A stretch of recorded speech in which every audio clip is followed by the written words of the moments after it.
Welcome to Save As Ability, a podcast to educate and inform you about disability employment issues. My name is David D'Arcangelo, and I'm your disability policy expert. Hey everybody, welcome back for another episode of Save As Ability.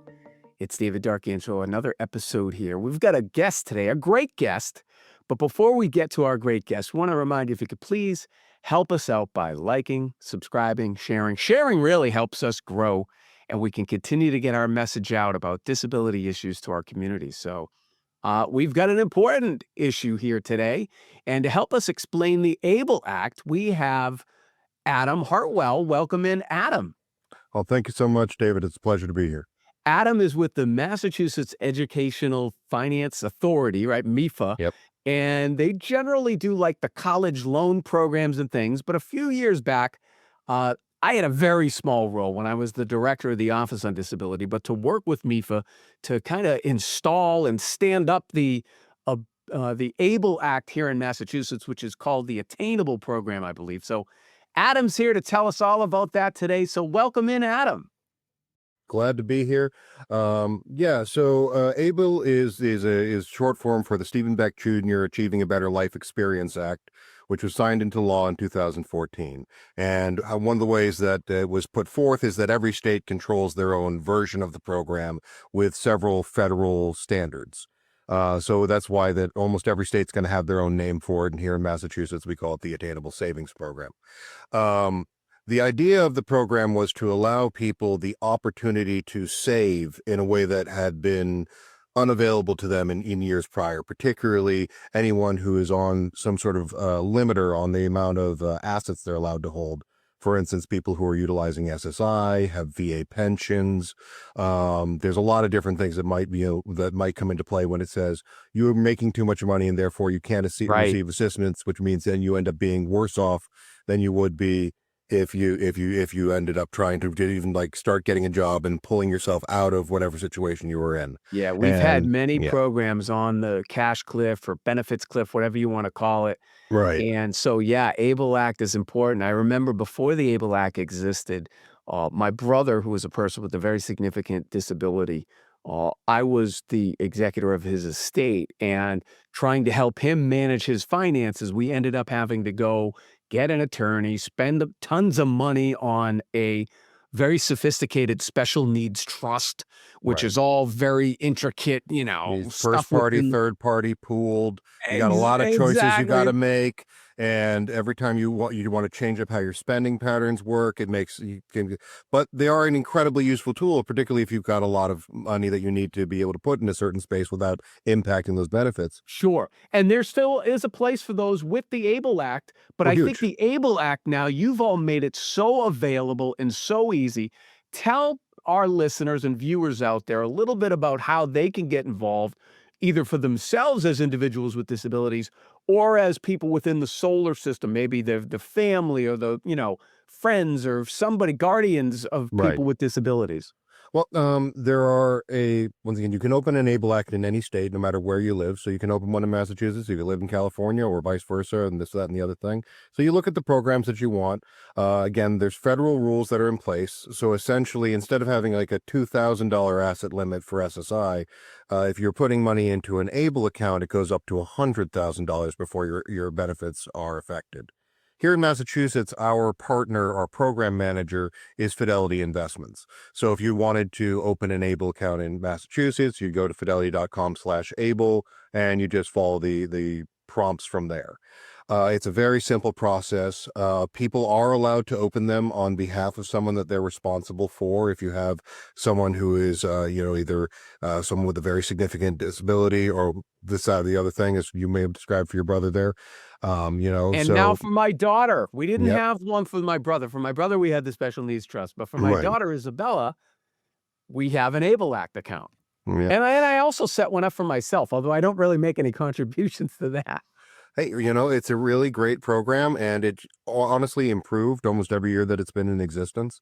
They went into functionality essentially in 2017. They were signed into law in 2014.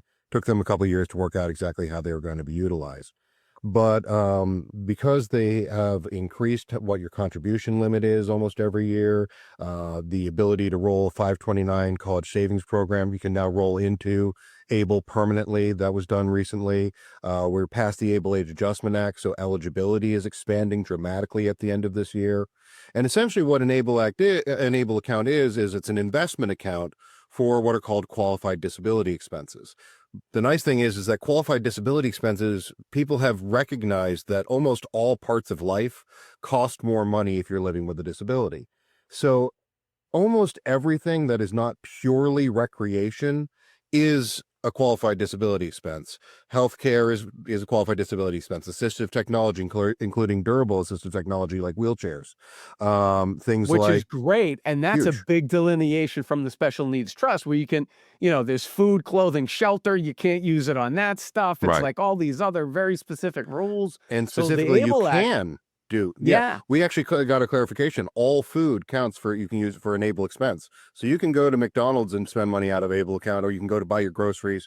And it does, and again, money in ABLE doesn't impact your SNAP benefits, doesn't impact your FAFSA if you have a family member who's utilizing it, doesn't impact your HUD housing waivers, doesn't impact VASH if you're a veteran using a HUD housing waiver. which There's is so many, huge. yeah, And so I many different remember when we spots. first installed it back in 2015 and, talking to the governor about it. Now, these were all concerns, but over the past several years, a lot of that has been worked out. Maybe you can tell our audience where they can go for guidance about all that information. Well, I'd love everyone to go to, me.com. Can you come see us? We'll talk to you as much as you like. There's also the ABLE National Resource Commission, ABLE NRC. They have a lot of fantastic information. The wonderful thing is because every state is doing this, there's a version of me in almost every state. And we're always trying to make sure that information is getting out there. So I try to write articles. I do webinars very frequently. I talk to groups all over the state. I talk to both state agencies and local parent groups for special needs in the school system. I do, I'll talk to anybody about anything. I'm happy to answer questions whenever I can. And I feel like that's the energy that most people in this space are bringing to it, is that everybody is very available to be able to answer questions when possible. Yeah, it's great. And that's how we got connected, is through one of the webinars you did. And I was like, wow, this is very well done. And it's very easy to understand. And, so I think this will build value for individuals. One thing, we do want to talk a little bit about is the limits and things like that, because it's great that the program exists, but 2/3 of all people with disabilities, I think, are either at or below poverty level. Right. Can you talk to us a little bit about some of the other ways that they can, that individuals with disabilities can get money to actually contribute into the account? Well, I mean, again, you could be contributing any benefit conserve funds you're doing as well, and also actually even rep payees are allowed to be one of the what are called person with signature authorities, the people who are allowed to open accounts, including organizations. So we've got conserved funds can go into Attainable, which is a big deal because it means that it also means that no one has to do what used to be called a spend down Right. all the time. Right, you get to the end of the month, I've got too many assets, and I have to buy something useless immediately in order to make sure that I don't have too much money later. So first off, you're allowed to save the money that you're already receiving, which is huge. The other thing is that it also provides an opportunity for people to have a space where they can save their work income. Should they, if someone has the ability and wherewithal to be an employed individual. And in fact, as an employed individual, you can actually, there's a increase to the contribution limit per year that you're allowed to put into ABLE, because you're allowed to put up to the lesser of your income or the last year's poverty guideline, which is 15,650 currently. And so currently the contribution limit for ABLE is 19,000. So say you're working a part-time job, you're getting $16,000 a year, you would be able to put $34,650 into your ABLE account every year and not have to worry about it impacting any of the other things that you might need to make sure that you keep your housing, keep your doctor, keep your programming, keep your assistants, anything like that. And so it can Thank you for provide that that clarification, space. because Yeah. that is like probably when I talk to people about it and they ask me, that's probably the biggest, I don't want to say confusion point, but largest question that people have, because so many individuals with disabilities uh, fear that they can't work because they don't want to lose their benefits.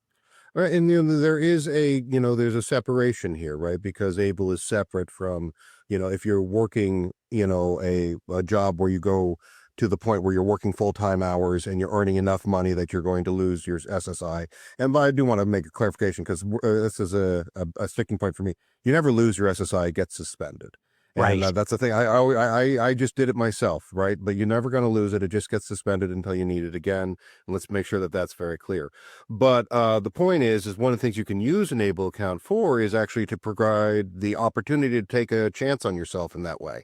Because if you can Yes. save up enough to cover the bills that your benefits were covering and put it in ABLE, and then you can try working full time. And if it works out, fantastic. Now you got a full-time job and you have a little savings.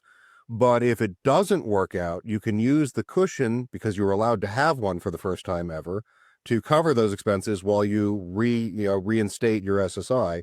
And if the condition that is the reason you received SSI hasn't changed and it's within 12 months, generally speaking, I'm never going to say always because, Right. but Right. generally speaking, that's actually a fairly simple process. If you're, once again, if none of the conditions haven't changed and it's within 12 months, Right. is And then what the I've been only told other by benefits question. Oh, counselors. I'm Yeah. sorry, Adam. No, Thank you. go ahead. There was a delay there. I Yep. apologize. The only other question I get oftentimes is, I think people think it's like a traditional savings account, and maybe you can explain that it really isn't. These are investment vehicles, and there's a whole different gradient of you can be high risk and low risk. Can you speak to that a little bit? Oh, absolutely. Yeah. So, you absolutely can use these as savings accounts, or you can use them for turnaround immediate spending, either way you want to go about it. But it is an investment account. There are 9 portfolios. One of the things that I often recommend people do is you look at those portfolios before you start the process of opening an account, because it gets to be a point where people hit that. I have to pick a portfolio, and then you feel very confused because you weren't ready for that. And then you have to start all over because you want to go and talk to some folk before you do that. But the portfolios range essentially in risk. They run from a money market account, which has nothing in the stock market pretty much. It's short-term annuities and bonds and what have you. It's as stable can be pretty much as long as, the economy exists. And it goes all the way up to a very high risk, 85% in the stock market, high risk, high reward, but also could lose everything kind of type thing. And there's everything in between, right? And you're able to split the funds too, right? Put a Right. portion here, a portion there. Absolutely. And we see a lot of folk who just sort of go for one of the moderate levels where you go like 40-50% in the stock market and the rest in those more safer spaces. But you also see a lot of people taking a longer term strategy where you say, all right, I want to be a little higher risk for the next 10 years, because after that is when I'm going to really need this money. And then I'm going to pull back to like Then a I'll be more 30% conservative, and right? be more conservative as it gets closer to what I'm going to actually be spending. And then we also see that with our college programs, where we see like people being a little more high risk, through middle school and the beginning of high school, and then they scale it back. So there's not a giant drop possible right before you want to spend it for college. And those programs are very similar in that, 529 college savings programs in the IRS code for ABLE, it's 529A. So it's, one is an investment account for qualified education expenses. The other one is an investment account for qualified disability expenses. Right. The only other big thing that people should be aware of is, because they are investment things, there are a couple rules. One of the big ones being that you're going to have to give them a day or two when you take money out, because it's got to essentially do a small scale trade and then give you the results. So Right. you're going to want to ask for the money a couple days before you need it. It's not a debit card. It's not an Right. instant thing. It's not an instant thing. And the other thing is that there's things like, if you want to use money for housing, it has to be done in the same calendar month. So don't take money out on the 29th to pay your rent on the 1st. Take it out on the 25th and pay it before the 30th. So that's because there's a general IRS thing where, funds that come from these accounts need to be used on housing within the same month that they're withdrawn.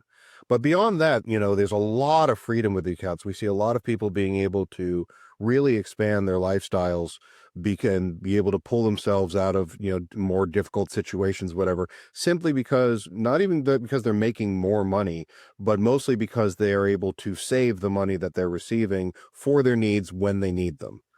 And additionally, it provides these opportunities for people to explore new opportunities because of it. Because a lot of times there's a financial ceiling that blocks people from attempting different things, including being able to pay for your education, including lab fees, books, tuition. You can pay for that out of ABLE. Being able to, I could get this good job if only I had transportation, but I've never been able to save up for a car. Well, you're allowed to buy a car with ABLE. You're allowed to buy a house with ABLE. There's a lot of opportunities because you're allowed to save and be able to spend it on things that you need to move your life forward. Adam, we're just scratching the surface. Tell our people at home here where they can find out more information about ABLE and in Massachusetts Attainable. Well, please come over to us over at METHA. We'd love to have you. We have lots of articles up there, and I do regular webinars. My name, again, is Adam Hartwell. I'm the Director of Attainable Outreach. Incredibly available to you if you'd like, and we'd love to hear from you at any time and any point. Send us the links. We'll put them in the description so everybody watching and listening, you can get that information. So, Adam, thank you so much for coming on. This was great. We could keep going on. Maybe we'll have you back for another episode. It'll be my pleasure. Happy to do it. We appreciate you and everything you're doing to lead a better life for people with disabilities. That's what it's all about with the ABLE Act. So thanks again for joining. Thank you, sir. Appreciate you. All right, great. And for everybody else, it's great being with you. David D'Arcangelo, another episode of Save Visibility. Help us continue to grow. If you could share, like, comment, subscribe, that does help us out. So this is a great episode on the ABLE Act. We hope you have a great day. For more information about disability employment issues, please visit our website, disabilityemploymentsolutions.com. The Save As Ability podcast is available on Apple Podcast, Spotify, our YouTube channel at Disability Policy Expert, or wherever you stream your podcasts. Subscribe, stream, rate, and review our shows. Your ratings and reviews help our show reach new audiences. Produced by Pod Pro Entertainment. Save As Ability lives within a network of podcasts located at podproentertainment.com. #TheNewRadio. Again, my name is David D'Arcangelo, and I'm your disability policy expert. Until next time, thank you. I hope you have a great day.